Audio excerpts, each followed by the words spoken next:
Azelaic acid जिसको हमारे यहाँ लोग स्किन ऑरियन क्रीम के नाम से जानते हैं, तो आज मैं इसके यूजेस, इसके बेनिफिट्स, इसके साइड इफ़ेक्ट्स और इसको यूज़ करने का बेस्ट मेथड आपके साथ शेयर करने वाली हूँ। इस वीडियो का आपने कोई भी पार्ट मिस नहीं करना और ये मैं आपके लिए कह रही हूँ क्योंकि फुल वीडियो वॉच करने के बाद आपको एज़ेलिक एसिड मतलब कि स्किन ऑरियन क्रीम के हर चीज़ के बारे में, बेनिफिट्स और इसके साइड इफ़ेक्ट और यूजेस की इसको अच्छे रिजल्ट के लिए किस तरह से यूज़ करना है और अपनी स्किन को बर्निंग से किस तरह से बचाना है। एंड आपके फेस के ऊपर डार्क स्पॉट्स हैं, एक्ने स्कार्स हैं या एक्ने के बाद में रह जाने वाले निशान हैं, तो ईच एंड एवरीथिंग मैं आपके साथ इस वीडियो में शेयर करने वाली हूँ। फर्स्ट ऑफ ऑल ये बहुत ज़्यादा अफोर्डेबल क्रीम है एंड सेकंड ये आपको किसी भी मेडिकल स्टोर या फार्मेसी से मिल जाएगी। एज़ेलिक एसिड क्या चीज़ है? Azelaic acid saturated dicarboxylic acid है। ये एक हीस्ट प्रोड्यूस करता है जिसका नाम है मेलासीजिया फॉरवर्ड, जो ऑलरेडी हमारी स्किन में मौजूद होता है। बेसिकली टायरोसिनेज इनहिबिटर है जो कि पिगमेंटेशन के अगेंस्ट फाइट करता है और ये एक ऐसी चीज़ होती है जो चेहरे के ऊपर मेलानिन बनने को रोकती है। मेलानिन एक ऐसी चीज़ होती है और मेलानिन ऐसी चीज़ है जो कि हमारे चेहरे को पिगमेंटेशन देती है।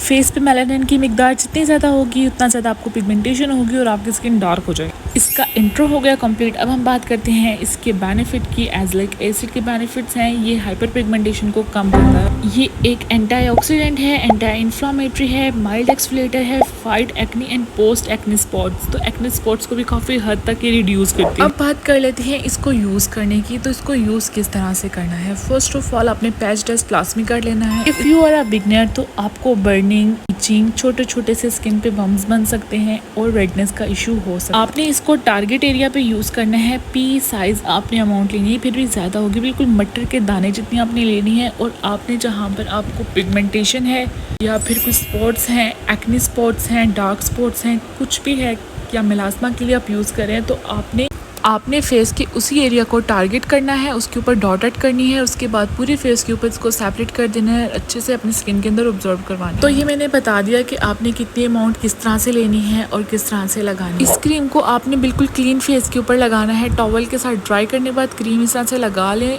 उसके बाद 5-10 मिनट वेट करने के बाद आप कोई भी मॉइस्चराइजर यूज़ कर सकते हैं। मॉइस्चराइजर में आपको यही रिकमेंड करूँगी कि पॉन्ड्स वाला यूज़ करें। अगर समर्स हैं तो जॉनसन्स का है और ये सिंपल का रिप्लेनिशिंग मॉइस्चराइजर है। तीनों मॉइस्चराइजर बेस्ट हैं और इस क्रीम को यूज़ करने से थोड़ी सी ड्राइनेस हो सकती है, तो आप डे में किसी टाइम भी कोई भी मॉइस्चराइजर यूज़ कर सकते हैं। उसके बाद ये सीरम है, आपने विटामिन सी और रेटिनॉल इसके साथ यूज़ नहीं करना, बट नियासिनामाइड सीरम आप यूज़ कर सकते हैं। अगर आपकी स्किन बहुत ज़्यादा ड्राई हो रही है तो आप नियासिनामाइड सीरम यूज़ कर सकते हैं। और इस क्रीम के रिजल्ट्स की अगर बात कर ली जाए तो इसके रिजल्ट्स आपको मिलेंगे 2 to 3 वीक्स के बाद। हल्का फुल्का सा आपको फ़र्क दिखेगा, लेकिन लॉन्ग टर्म यूज़ के बाद ही आपको इसके अच्छे रिजल्ट्स आफ्टर 3 मंथ मिलेंगे। अगर आपके अंदर पेशेंस है तो आप इस क्रीम को यूज़ कर सकते हैं क्योंकि इसके रिजल्ट्स आहिस्ता आते हैं लेकिन बहुत ज़्यादा अच्छे आते हैं। इस क्रीम के साथ आपने सन ब्लॉक कभी भी स्किप नहीं करना, आपने इसके साथ सन ब्लॉक लगाना है डे में तो लाजमी। और यहाँ पर मैं आपको यूविल 40 का सन ब्लॉक रिकमेंड करूँगी क्योंकि एक तो अफोर्डेबल है और दूसरा इसके रिजल्ट्स भी बहुत अच्छे हैं। समर्स में ये बहुत ज़्यादा स्वेटिंग नहीं होती, इससे ये मैट सन ब्लॉक है। ज़्यादातर लोग सन ब्लॉक को इस वजह से भी स्किप कर देते हैं कि बहुत ज़्यादा स्वेटिंग का इशू हो जाता है, तो इस वाले सन ब्लॉक से आपको इतनी ज़्यादा स्वेटिंग नहीं होगी। तो इसके साथ आपने डे में लाजमी यूज़ करना है, नहीं तो आपकी स्किन बर्न हो जाएगी, रिजल्ट्स आपको बिल्कुल नहीं मिलेंगे। इस तरह से मैं आपको बार बार ये रिपीट कर रही हूँ। उसके बाद इसके अगर साइड इफ़ेक्ट्स की बात कर ली जाए तो इतने कुछ ख़ास साइड इफ़ेक्ट्स नहीं हैं इसके, लेकिन आपने इसको लॉन्ग टर्म यूज़ करना है, इसको यूज़ करके छोड़ना नहीं है और इसको लॉन्ग टर्म आप यूज़ कर सकते हैं। इसके साइड इफ़ेक्ट्स आपको नहीं मिलेंगे। अगर आप सनब्लॉक नहीं यूज़ करेंगे तो आपकी स्किन बर्न हो जाएगी।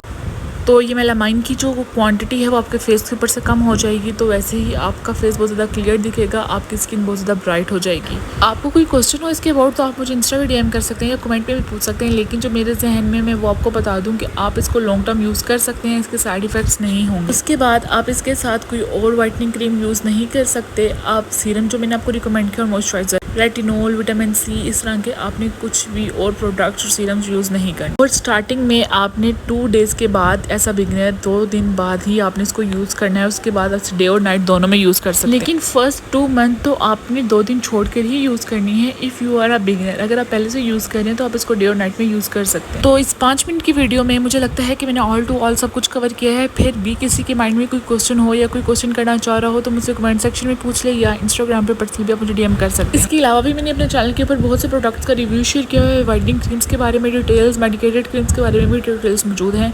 अगर ये वीडियो आपको थोड़ी सी भी इन्फॉर्मेटिव लगी है, वीडियो को लाइक कर दीजिएगा and hit the subscribe button. इस ईयर हमने अपने 10 के सब्सक्राइबर्स कंप्लीट करने हैं and I will catch in the next video. Next video किस टॉपिक पर चाहिए ये भी आप मुझे लास्ट में बताइएगा, मैं उस टॉपिक पर वीडियो लाजमी बनाऊंगी। एंड मिलते हैं नेक्स्ट वीडियो में, तब तक के लिए अपना बहुत सा ख्याल रखिएगा। अल्लाह हाफिज़, बाय बाय।